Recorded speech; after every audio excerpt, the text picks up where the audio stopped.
आज का ये प्रोग्राम किच्छा की सरजमीन पर रखा गया है गोश्त की फजीलत पर। हजरत आपको बताएंगे कि गोश्त का बकार क्या होता है। आप दाल खा कर तगीले हो गए हैं। आइए हजरत महक पर। अस्सलाम वालेकुम।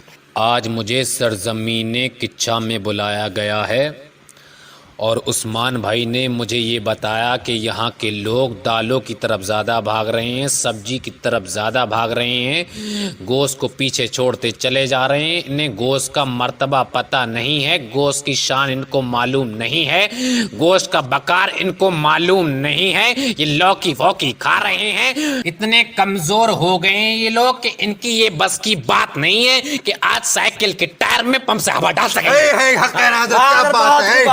पहले के बुजुर्ग जब बाजार जाया करते थे तो उनका ध्यान इंडी भिंडी की तरफ नहीं जाता था। उनकी सीधी साइकिल गोश्त की दुकान पर रुका करती थी। रुकने के बाद तो ये देखा जाता है कि कोई कीमा लेकर चला आ रहा है, कोई तिल्ली का गोश्त लेकर चला आ रहा है, कोई फेफड़े लेकर चला आ रहा है, कोई पार्चा लेकर चला आ रहा है, कोई पाए लेकर चला आ रहा है। मगर जब ये किच्छा वाले बाजार जाते हैं तो कोई भिंडे टिंडे तलाश कर रहा है, कोई लौकी तुरैया तलाश कर रहा है, यहाँ तक कि कोई दालें देखता फिर रहा है, कोई उड़द की दाल देख रहा है, कोई मूंग की दाल देख रहा है। अगर इन किच्छा वालों का बस चले तो ये बारातों में भी भिंडे टिंडे पकवाएं। क्या बात है हजरत, बहुत मोटा बोला है, बहुत खूब हजरत, मजा आ गया। हाँ, क्या बात है।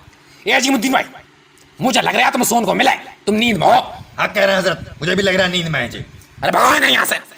किच्छा वाले जब दाल खा के आते हैं तो बड़े फक्र से आते हैं, सीना चौड़ा करके कहते हैं कि आज हमने मूंग की दाल खाई है, कि आज हमने अरहर की दाल खाई है, कि आज हमने मसूर की दाल खाई है, कि आज हमने बिदड़ी वाली दाल खाई है। किच्छा वालों, ये मत कहो कि हम फलानी दाल खा के आए हैं, ढिमकानी दाल खा के आए, बल्कि ये कहो कि हम दाल पी के आए। क्या बात, बहुत खूब हजरत, मजा आ गया। वाह वाह, क्या बात है। बोल रहा हूं मैं।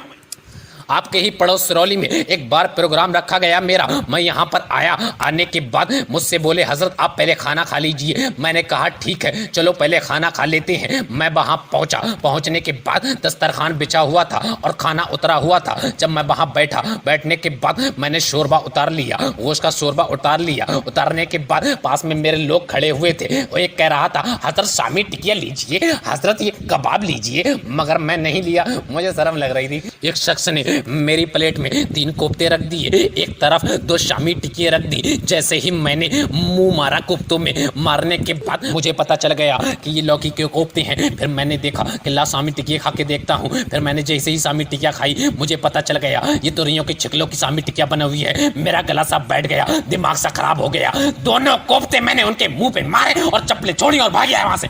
सही करा हजरत, भाग गया। इन किच्छा सिरौली वालों ने नाक कटा के रख दी है। किच्छा वालों, मैं यही बताने आया हूं तुम्हें कि इन लौकियों में कुछ नहीं रखा है, दालों फालों में कुछ नहीं रखा है। तुम अगर दाल खाओगे तो उसके साथ सलाद लोगे, अचार लोगे, चटनी लोगे तो खाओगे। अगर गोश्त सिर्फ अकेले खाओगे तो खा लोगे तुम। क्या बात है, खा लोगे। क्या बात है, मजा आ गया, बहुत खूब हजरत। दाल खा लोगे तुम अकेले। अगर तुम 30 रुपए का गोश्त ले आओ, उसमें ले आने के बाद 3 ही बोटी मिले, अगर 1 किलो शोरबा कर लोगे तो क्या मर जाओगे तुम। कोई ना मरे हजरत, कोई ना मरे। जे मर रहे किच्छा वाले। मूंग की दाल, अरहर की दाल, चने की दाल ने तुम्हारे दिमाग पे ऐसा असर करा कि तुम्हारी उंगली नहीं उठ पा रही और तुम चैनल को सब्सक्राइब नहीं कर पा रहे हो। हाँ सही बात कर रहे हैं हजरत। अब मजा